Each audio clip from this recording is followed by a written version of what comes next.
Sheer walii godhamee ajandaa amma deemaa jiru kanarratti waa hedduu argaa jirra, waa hedduu dhagaa jirra. Baga jiraattan nagaa qaba wallahi galata rabbi alhamdulillah. Kunoo waa'een keessan irra nu dhorgee jira. Rakkannee jirra waa'ee ijoollee Suudi Arabiyaa kun hedduu nu rakkisee nu yaaddesseera. Yaaddoon keessan sa'aatii kanaan nu teessisaara jechuudha. Mee osoo gisee kanatti akka carraa ta'ee ahuma boqonnaa qabaachuu baate dhimma keessan kanaaf eenyu sa'aatii kanatti taa'ee furmaata barbaadettanii yaaddan. Isinii kana dubbiin kabbaaddi bar. Gisee mara isin wajjin rakkannee jirra. Yoo rakkoon isinirra ga'u isiniif azzanna, yoo ofii wal miitan isiniif azzanna, yoo isin walitti dubultan isiniif azzanna. Amma araba wayiiti jettanii waa'ee araba wayii dubbachaa jirtan sa. Gidduu kana arabni wayii saqaalaa isaa tumaa jira jettaniitiniin miidiyaa kanarratti poostii godhaa turtan. Obboleessi isaa ilmi Oromoo tokko haala kanaan meeshaa waraanaa qabatee wayitii ilma Oromoo tokko haala kanaan doorsisu sodaachisu. Kun hoo maaliif isin dhagaamuu dhabee maal ta'uu qaba kanarratti maal jettanii yaaddan? Isa kanarratti har'a ergaa isinii dabarsuu barbaada. Namoonni hedduun maqaa kiyya kaasee wayita dubbatu arga. Ahmad Cululleen faa lola labsitee ebalufaa allola kana keessa hin jiraa jedhan. Hin jiru allola kana keessa. Keessan nan dabalina. Ani waan keessa hin jirretti nan dabalina. Ani lolli tokkochi ani keessatti hirmaadhee lola gaafa jalqabaa qofa. Lolli gaafa jalqabaa hafarsoon Abdul Qaadir Micciiree biyyarraa ba'e sun jechuudha. Hafarsoo fi abdii bilisummaa faati Suudi Arabiyaa keessatti ijoollee miskiina qabanii gaafa muka dudduubbeedhaan itti diiban san gaafa isaan waa'ee lola walloof arsii keessatti lola san keessa seene.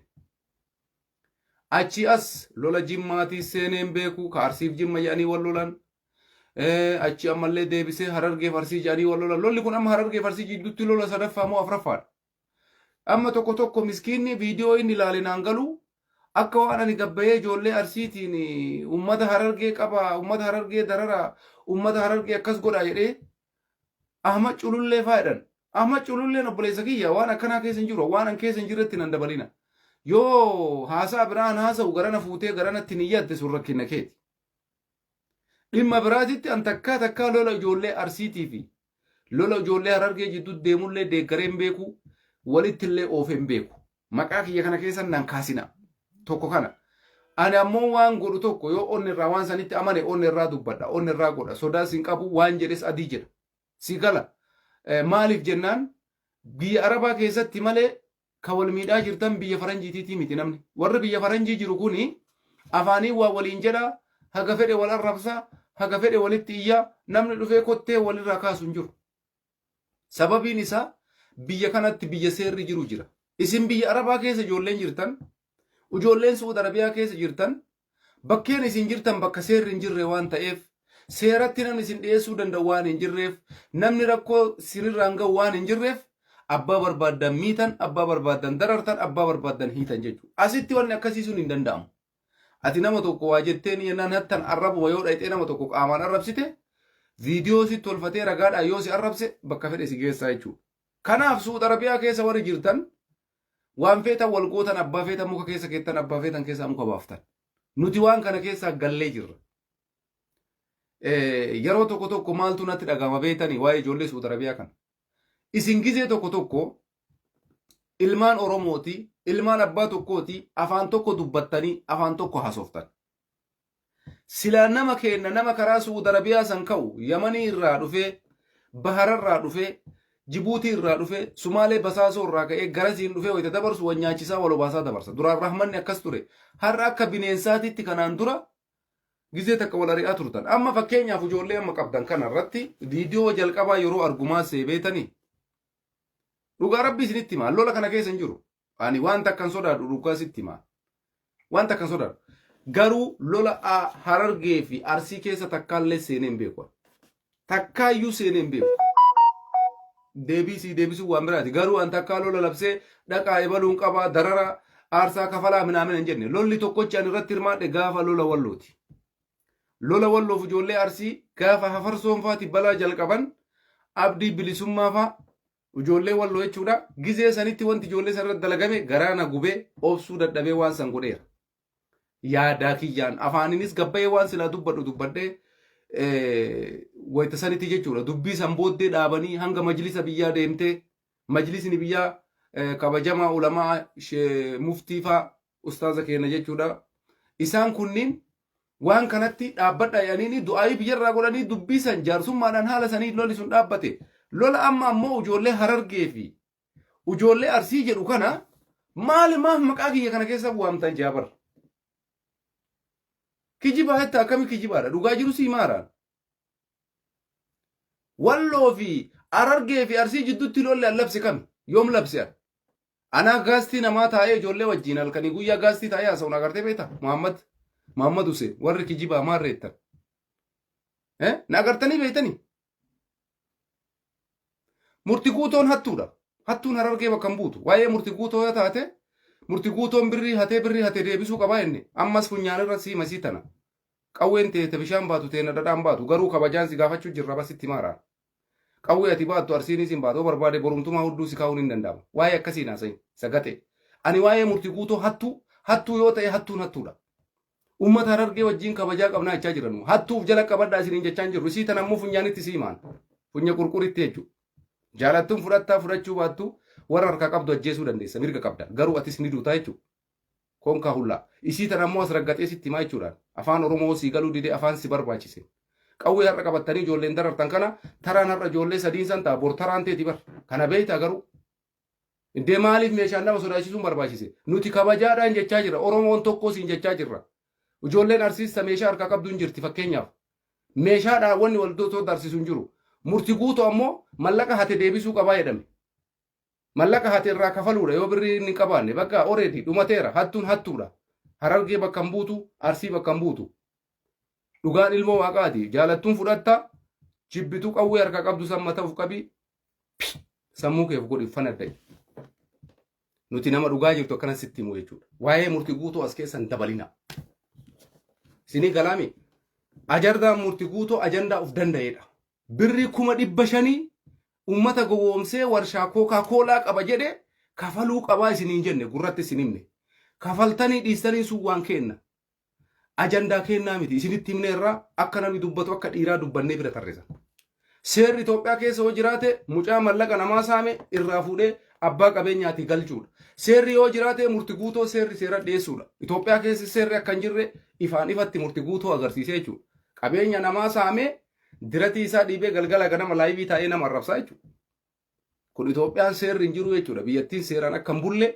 ragaadha kun hagarraatitti murtii guutoon birrii 500 Coca-Cola sii fida jedhee nama dhuunfaa tokkorraa fudhate to'annaa seeraa jala ooluu dhabuun Itoophiyaan seeran qabduu jedhama malee an akka kiyyatti yakkamaa miti balleessaa nama qabu tokko eega dubbatame hujii poolisii federaalaati hujii poolisii naannooti yakkamaadhaa san poolisiitu murteessa poolisiin hattuun biyya kanatti rakkoon qabu abbaan fedhe haatu jedhanii eega dhiisan ani seeraa ol hin jiru qaama seeraa ta'e isa seeratti hin dhiyeessu abbaan gaafa guyyaa qiyaamaa haqa isaan fudhataa jechuudha namni murtii guutuu harkaa humnaan waan tokko godhuu danda'u hin jiru biyya seerri jirutti ammoo nama tokko seeraan waa gaafatta biyya seerri jirutti nama tokko seeraan waa gaafatta gaafa seerri dadhabe ati kophaa keetitti humna qabaattee nama sarara waa fudhachuu hin dandeenye itti dhiistaa jechuudha dubbii murtii guutuu asirratti keessaa baanaa jechuudha hattuu deeggaruun keessan ammoo kuni baay'ee safuu cabsuudha hannarratti nama hate tokko yoo deeggarte safuu cabsitee jechuudha hattuun hin deeggaramtu haqa namaa yoo rabbi siin dhiisiin akka guyyaa qiyaamaatitti itti gaafatamtaa jechuudha isii tana dubbii murtii guutoo ajandaa kophatti uf danda'eedha ajandaa kophatti uf danda'eedha ani Itoophiyaa keessa seerri hin jiru jedhee amanaa jechuudha waa'ee murtii guutoo irra yoo na gaafatte araat naxibii gaafii gabaabduu sii deebisu Itoophiyaa keessa seerri hin jiru ittiin bulmaan hin jiru ati namni naannoo kee jiru fira kee ta'ee maatii kee ta'e keessa abbaan qabeenyaa wayii yoo jiraate mallaquma wayiitiin si doorsisanii nama kana mallaqumaan qabanii jechuudha nama birrii 500 namarraa fudhate akkamitti poolisiin to'achuu dadhaba mee abbaan qabeenya sanii miskiina haa ta'u seeratti himatee ragaa baankii hunda dhiyeesse maaliif seerri hin jirre biyya seerri hin jirre keessatti jaartii teellee sirraa fudhatan maatii kee guutuu sirraa fudhatan qabeenya kee qofaa miti isii tan ammoo seera Itoophiyaa akka biyyattii seerri hin jirre dhugaan jiru faaktii sitti himaa jirra jechuudha waa'ee hanna murtii guutoo irratti tana asumatti sii cufa ajandaa biraa ka amma ammoo ijoollee biyya keessaa deemtee karaa biyya Arabaa deemaa jirtu qabdanii akka waan lola geggeessitanii mishigii kumaatama qottanii boollukaan ikaan diidanii waraana geggeessitanii qawwee qabatanii isin lolanii jilbiiffattanii loltanii rasaasa kumaatama dhukaaftanii boojitanii fakkeessitanii ijoollee miskiina dararaa jirtan kun ammoo gaarii miti kunillee waan ati dalaydu anis dalaguu hin danda'a. Waan har'a ijoolleen teessan godhaa jirtu kana ijoolleen arsiillee godhuu hin dandeessi. Faaktii jiru sittiin himaan. Sababiin isaa isinis har'a mishigii qotattanii loltanii osoo hin taane miskiina karaa deemu qabdanii garaa gubbarra dhaabattanii qawwee itti qabdaniiti malee lafa qottee boolla qottee isaa massaara harkaa qabu itti dhukaasteeti miti. Ka hinjifatte karaa deemaa miskiina ka waan nyaatu hin qabne ka waan dhugu hin qabne ka badii takka hin qabne ka karaa deemaa jiru qabdee nuti gootota nuti jegnoota akka nama mishigii wayii cabsee yookaan gootota wayii xayyaara wayii gadi buusee nama meeshaa waraanaa qabatee lolaa jiru wayii adamsee qabeetitti miskiina karaa deemu ka waan nyaatu dhugu hin qabne rakkinni ati miidiyaa irraa ooftu kanaayyuu ka quba hin qabne nama akkanaa kana qabdee nuti gootota nuti jegnoota kottaa warri arsii jegnummaa miti kun luynummaadha. Jegnummaan akkasiin jiru jegna jechuun nama qawwee qabatee siillolee qawwee qabattee loltaan nama karaa deemu qabdee nama nagaa gosateettu tana ittee nama dararuun jegnummaa miti. Har'a miskiinni Harargeellee ka karaa deemu guuteera. Suudi Arabiyaa kana keessa akka Sumaalee irraa ka'e osoo ijoollee arsii bira gahin namni Suudi Arabiyaa seenu hin jiru. Gara kamittuyyuu ijoollee arsii bira dhaquu hin danda'a. Ijoollee arsii gaara keessa jiran ta'ee akkuma har'a ijoolleen Harargee miskiina karaa deemu ijoollee qabdaniiti taphattan kanatti miskiinni Harargee karaa deemu arsii harka bu'uu hin danda'a. Gaafa kana uummanni arsiillee qawwee itti qabee gootummaa isinitti argisiifna. Akkana gooti ijoolleen arsii isiniin jedhee isinii geerrara. Kuni faayyaalummaa, wallaalummaa, jazbummaadha. Gootummaallee isinitti hin fakkaatin kun. Ilmi ati dararaa jirtu obboleessa keeti. Ilma Oromooti. Maasirraa balleessee maasi godhee dararta. Si gala. Kanaaf jecha ijoollee miskiina karaa deemtu nyaachistee obaastee abboo rabbi karaa nagaa isin haa oofu bakka deemuu barbaaddan gaya yoo Harargee taatellee ilma arsii tokko nyaachistee obaastee geggeessuu qabda. Yoo ilma arsii tokkollee taate ilma Harargee tokko nyaachistee obaastee geggeessuu qabda malee miskiina karaa deemu qabdee anaa harka qullaa jiru fakkeenyaaf kuni mataan isaa luynummaadha bar. Nama tokko meeshaa waraanaa harkaan qabne qabdee harka duubatti hiitee qawwee qabattee irra dhaabachuun kuni maal agarsiisa? Wallaalummaadha jechuudha. Gootummaallee miti. Gootummaa jechuun ati dirree waraanaa dhaabattee waraana qawwee qabatee siin lolaa jiru loltee gootummaa himta malee miskiina bahararraa gadi bu'e qabdee gandi kee eessa? Arsiidha. Arsii keessaa eessa? Bakka kana. Achi dhalatte achi dhaladhe. Okay kaballaa dhiito maal sitti balleesse? Rabbiin si gaafata bar. Qawween ati har'a harka qabattee deemtu kun garagalee si nyaachuu danda'a bar. Kanaafuyyuu ijoollee miskiina qabdan gadi dhiisa. Ummanni arsiis ta'ee ummanni baalee namni rakkoo isinirraa qabu hin jiru. Afaanii yoo taate namni kamuu afaanii walii iyyaa jirtan. Afaanii yoo ta'e wal arrabsaa jirtan. Isin hundi keessanuu riskii barbaadacha biyyarraa baatan. Dalagaa barbaadacha biyyarraa baatan malee gaara Suudii keessa teettee miskiina karaa deemu qabdeetiniin azabuuf biyyaan baane ati. Akkana dubbiin dhugaan jiru. An har'a afaanii yoo si arrabse si qabee wanni ansi dararuuf hin jiru miskiina rabbiiti ati. Kawaasiin jechaa jiru nama biraati ka ati qabdee dararaa jirtu ammoo nama biraati. Kanaaf jecha ammoo akka waan Ahmad Gabbayeetiin lola labsee ani murtii guutuu irratti dhugaa sitti hima Itoophiyaa keessa seerri hin jiru siin jechuu barbaada. Isii tana faakti si hima. Dubbii murtii guutuu yoo gurra na himi jette funya qurquriin sitti hima jechuudha dubbii murtii guutuu. Jaalattee jibbite birri 500 Coca-Cola isinii keessa jedhee ragaa qabatamaa wajjiin baankii wajjiin mallaqa inni namarraa fudhate ragaa wajjiin qabame murtii guutoon seeratti dhiyeessuu dhabuun Itoophiyaa keessa akka seerri hin jirre faaktii sitti himaa jechuudha. Birri qabaatte taanaan mallaqa qabaatte taanaan namni si bira jiru aangoo qabaatte taanaan seeratti hin dhiyaattu jechuudha.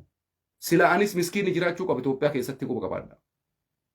Miskiinnis jiraachuu qaba ture sila biyya san keessatti. Miskiinnis mataa ol qabatee deemuu qaba ture sila biyya san keessatti. Namni abbaan isaa yookaan maatiin isaa firri isaa aangoo hin qabnes jiraachuu qaba ture biyya san keessatti. Namni haati isaa yookaan akaakayyuun isaa yookaan abbeeraan isaa poolisii hin ta'in yookaan milishaa yookaan liyyuu haayilii hin ta'inis jiraachuu qaba ture. Itoophiyaa keessatti gibira kafalaa jira waan ta'eef. Lammii Itoophiyaa waan ta'eef qabeenya isaa irratti waan isaa irratti lafa isaa irratti mallaqa isaa irratti itti gaafatamaa nagaa namoota kana eegu mootummaa Itoophiyaa ture. Mucaan kun ragaa qabatamaatiin murtii guutoon baankii mallaqa isaa irratti ergame ragaa qabatamaatiin qabame harka irratti namni mucaa kana seera dhiyeessuu dhabame. Maaliif murtii guutoon seera dhiyeessuun dadhabame? Ollaa isaa kamarsee jiru abbootii qabeenyaati. Difeensi irraa godhan. Irraa ittisan. Mallaqaan poolisiidhaan garaagararratti poolisii mallaqaan irraa dhoorgan. Seerri dhabameeti osoo murtii guutoon bar namni isa bira jiru nama mallaqa qabu ta'uu baatte silaa murtii guutoon mana seeraa jira. Dhugaa sitti hima. Birrii 500 jechuun waggaa meeqa isa hiisisa? Beeyta kan. Garuu birriidhaan dalagame. Itoophiyaa keessatti gubboo baqa. Gubboo mallaqaan mucaa kana mallaqaan achi teessisaara. Waan biraatii miti.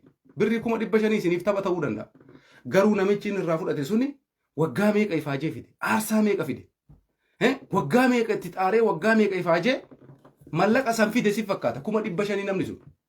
Kanaaf jecha murtii guutoon akkuma isin jettan namoota qaqqaalii gugurdatu isa bira jira.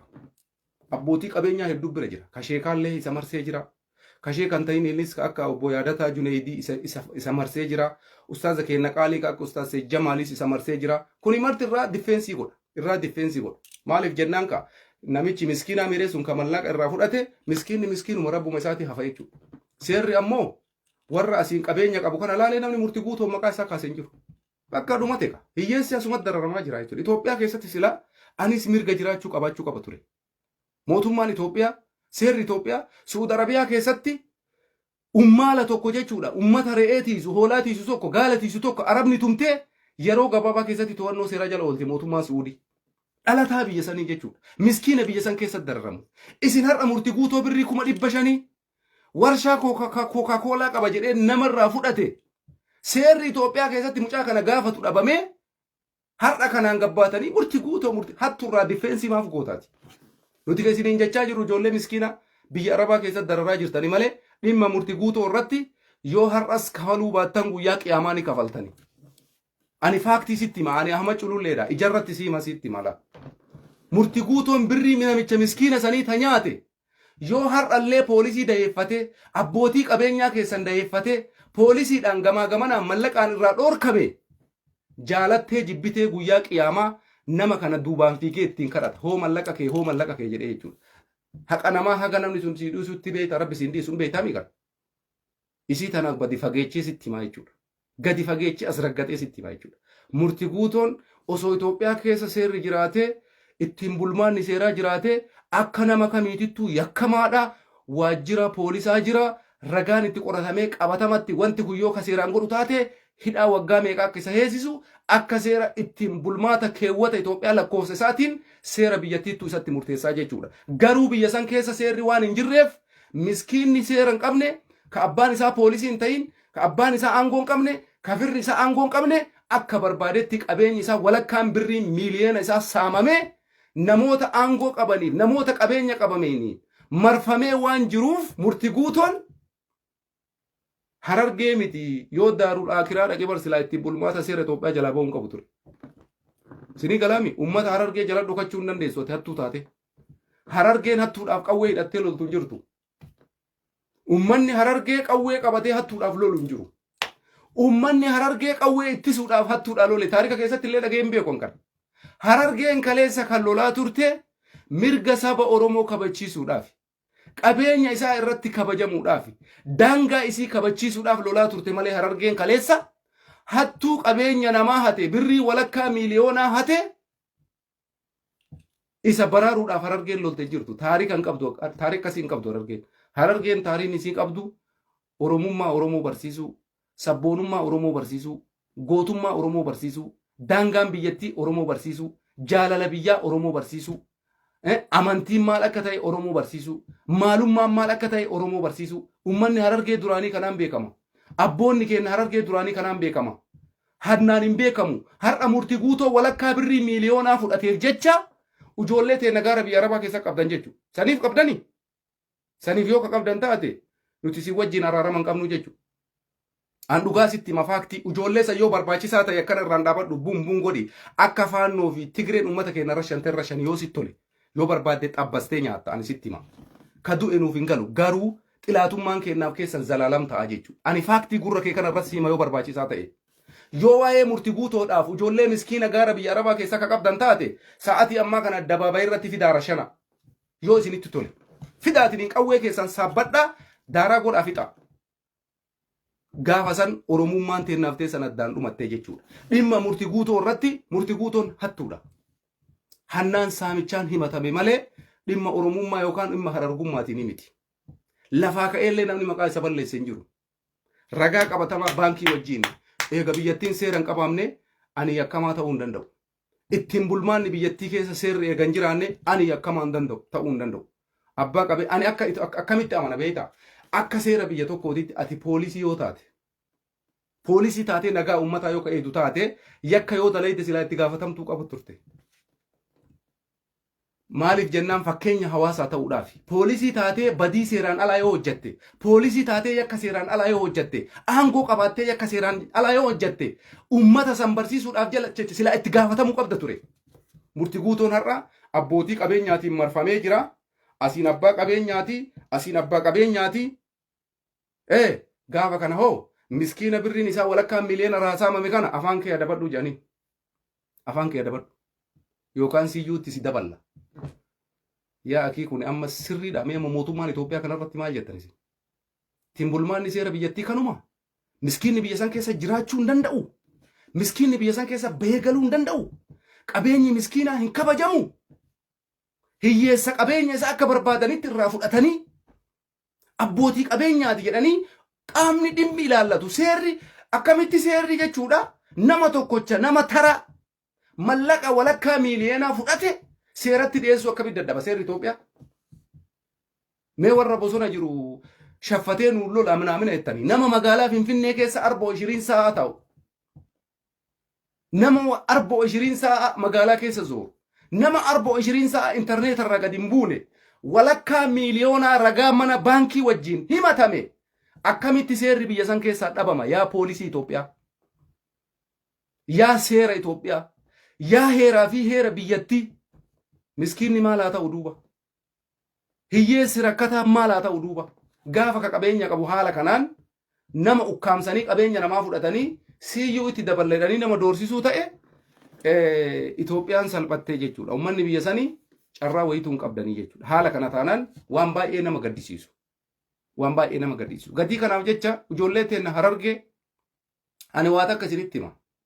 Dhimma murtii guutootiif yoo qabdan ijoollee san jechuudha. Murtii guutoodhaaf dhiiga isaa baasuuf qabdanii gootummaa hattuu kanarraa difeensi godhuuf qabnee yoo jettan taate ajjeesaa. Ajjeesaa iyyumee isin laalla gootummaa keessanuyyuu. Jignoota miskiina karaa deemu qabdee gootummaa argisiiftu. Nama miskiina karaa deemu qabee qawwee matatti qabee itti taphatu. Ajjeesaa iyyumee ijoollee masanuu ajjeesaa isin. Ajjeesaa iyyumee garaa iyyuu geeffadha. Ajjeesaa taarika dalaga. Taarikumaa dalaga. Hattuudhaaf jecha nama ajjeesuu yoo ka danda'amu taate ajjeesa. Isaaf qabneettanii maqaa isaas jala na barreessiteemi. Waan nu silaa quba yoo hin qabne nutti barreessite bar. Nuti duuti lubbuun takkatti hima guyyama takka duuti. Ijoolleen sun laman du'a yoo ajjeeftanillee. Garuu ijoollee miskiina karaa deemu qabuun maaliif sin barbaachise? Kana keessattuuyyuu ammoo akka waan nuti lola labsinee akka waan angabbayee waraana wayii labsee Ahmad fa'a akkas jedhanii maarree jedhanii waa'ee kanaa keessa hin jiru obboleessoo. Takkaa gabbayee uummata Harargee akkas godhaa hin jenne. Takkaa ijoollee Harargee qabaa hin jenne. Takkaa ijoollee Harargee dararaa hin jenne. Wallaahi billaahi kana qabatamatti sii kakadhaan. Yoo ragaa qabaatte ragaa fidi. Ani kanaan dura gaafa ijoollee Wallooti ijoolleen Arsii wal lolan dhiiga keessan dhiigaan baafadhaa jedhee dubbadhee ture. Dhimma Walloof Arsii irratti. Har'a achi kas ammoo akka gaafa Su'uud Arabiyaa keessatti jechuudha. Hafarsoo fi jechuudha. Mucaa Abdii Bilisummaa jedhu mucaa Walloo jechuudha. Ijoollee sallamaan akka Su'uud Arabiyaa keessatti imbaasiin Itoophiyaa seera dhiyeessuu dhiiserraa ani dhimma Su'uud Arabiyaa keessaa harka fudhadhe jechuudha. Sababiin isaa gaafa yakkamaan seeratti hin dhiyaanne gaafa yakkamaan badii dalagee akka barbaadee jiraatu ati waan san keessa seentee waan himmata miskiina miituuf takkallee hin jiru jechuudha. Ani dhiiga namaatiin taphachuu hin barbaadu. Dhiiga hiyyeessaa jiisuu hin barbaadu. Dhiiga miskiinaa jiisuu hin barbaadu. Sigalee hafarsoo yoo taate ijoollee Arsiiti.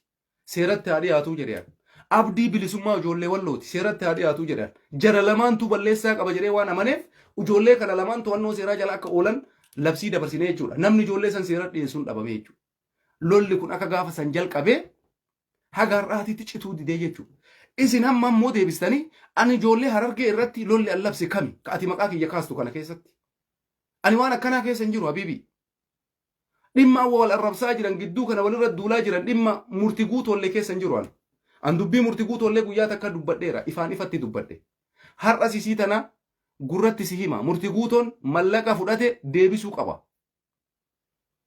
birrii Itoophiyaa 500 kanarratti murtii guutoodhaaf qawwee qabannee lolla hattuudhaaf qawwee qabannee lolla hoo jette seenaa kaleessa abboota keessanii balleessitanii jirtiri jechuudha silaa mallaqa walitti guurree mallaqa nama kanaa kafallaadha wanni sirraa eeggamu. Balleessaa isaa irratti ammoo seerri bulmaata Itoophiyaan seera yoo qabaatte ragaa wajjin murtii guutoo ati maaliif mallaqa kana amtaatta'uu barbaadde? Maaliif achi barbartee mallaqa kana fudhachuu barbaadde jedhee silaa poolisii Itoophiyaatu gaafata. Poolisiin Itoophiyaa cabacabee fi asseyyoo jegnaa ambassaa jedheeni magaalaa Finfinnee walakkaa keessa taa'ee galgala ganama liivii haasaa kun. Akka waan makalaakaa saraawitii ta'ee daangaa biyyaa kabachiisaa jiru wayititti galgala ganama akkanatti taa'ee luka kaayatee mallaqa nama bar walakkaa miiliyoonaa ta'e osoo ragaan baankii itti jiru achirraa akkasitti haasaa. Maali abboo biyya kana? Itoophiyaan haala kanaa yoo ta'e akka biyyaatitti kufaatii guddaa dhabu. Sagaleen miskiina haa dhagamu siniin jenna poolisii Itoophiyaa ittiin bulmaatti biyyattii haa kabajamu jaran. Abbaa qabeenyaa yoo ta'e abbaa jalaa fuudha ilmoo isaa. Hattuu yaa taate ilmoo abbaa qabeenyaa jalaa fuudha. Maali seerri maaliif hin jirre jedhan? Maaliif hin jirre seerri? Murtii guutoo kalas abbootii qabeenyaatiin marfame kalas waanuma barbaade dalageetu maani fataa jedhee jiraachuu qaba. Maal jechuudha kuni? Seerri hin jiru. Hin jiru seerri biyya san keessa. Iddee bara hattuun hattuudha abbaa ta'e. Ilma abbaa qabeenyaa ta'e, ilma abbaa dureessaa ta'e, ilma abbaa hiyyeessaa ta'e hattuun hattuudha. Kanasitti maan gurratti waa'ee murtii guutoo ta'e gurratti siimaa siin jaan. Kana kan jirre seera Itoophiyaati malee Ahmadii miti rakkoo qabu. Ahmad rakkoo jiru seeraaf dhiyeessee jira. Saaxilee jira. Har'as taanaan ifaan ifat dubbadda. Rakkinni na bira hin jiru poolisii Itoophiyaa bira jira. Poolisiin Itoophiyaa miskiinaaf hin dhaabbannu yoo jedhe Ahmadii miti rakkoo qabu. Poolisiin Itoophiyaa rakkataaf hin dhaabbannu yoo jedhe Ahmadii miti rakkoo qabu. Seera biyyattiiti jechuudha. Ragaa qabatamaa wajjin chaappaa wajjin mallaqa inni saame walakkaa miiliyoona wajjin dubbatame san caalatti dirqama poolisii ufii keetii qabdeetii mucaa kana seera dhiyeessuu hin dandeessu. Himattee jirta. Seerri dideemi. Bakka biyyi seerri hin jiru jechuudha. Nagaatti si dhumate bar. Qabeenya kee abbaa fedhe sirraa fudhata. Namni nagaa kee eegu hin jiru. Namni nagaa kee kabachiisu hin jiru. Walakkaa miiliyoona Itoophiyaa keessatti walakkaa miiliyoona jechuun mallaqa taphaati miti. Abbaan har'a mallaqni kun jalaa fudhatame akka itti ifaajee fide isatu beekaa jechuudha. Kanaayyuu ijoolleen Harargee sababa saniif ijoollee qarsii qabnee qawwee funyaanii qabnee dararaa jirraa jira. Ayya isin dhuguma gootota. Dhaloota bubbee jedhe sheetichi. Kana taanaan yoo barbaadan cicciradhaa nyaadhaa. Yoo isinitti tole. Dhugaa sitti maan. Yoo dhimma hafarsoo gurbaa keessan hattichaatiif qabdan taate xabbasaa nyaadhaa ijoolleen sun yoo garaa isinii guuttee nyaachuu dandeessa. Yoo waa isinii goote. Ani kana sitti hima faaktii jiru jechuudha. Si galtee dubbiin. Kana dhugaan jiru. Yoo siree fudhadhu yoo si toluu baate dhiisi. Waan jedherraa of duuban deebi'an. Hattuu irratti hattuun hattu. Qabeenya fudhate deebisuu qaba. Hin deebisu yoo jedhee seerris yoo isan gaafanne Ahmad homaa gochuu hin danda'u. Abbaan qabeenyaa illee homaa gochuu hin danda'u. Dubbii akkana dubbatti jechuudha dhiirri. Biyyi takka seera qabdi. Nama qabeenya keessime seeratti himatta. Seerri nama san yoo seeratti hin dhiyeessin balleessaan si bira hin jiru jechuudha. Seera biyyattii bira jira. Maal jetta kanarratti amma? Eenyuun bira jira balleessa? Na bira jira si fakkaata? Seera biyyattii bira jira jechuudha. Balleessaan ana bira osoo hin taane, abbaa qabeenyaa bira osoo hin taane, poolisii Itoophiyaa bira jira. Yaa poolisii Itoophiyaa, yaa warra nagaa uummataa eeneettanii halkanii guyyaa dhaabbattan. Yaa warra hiyyeessi nagaan ba'ee akka galu eeneettanii halkanii guyyaa dhaabbattan. Haqa uummataallee dhaabbadha. Uummataafis dhaabbadha. Abbootii qabeenyaa qofaaf hin dhaabbatina. Ilma abbaan dureessaa qofaaf hin dhaabbatina. Ilma abbaan qabeenya qabu qofaaf hin dhaabbatina. Ilma firri isaa qabeenya qabu qofaaf hin dhaabbatina. Yakkamaa yakkamaadha. Balleessaa ka qabu balleessee qaba. balleessite taanaan ati balleessitee jirta. Hanna jechuun hanna ammoo seeratu jira. Nuti gara keenyaa seeratti himannee jirra. Seerri hin jirru yoo jedhee ani rakkina hin qabu.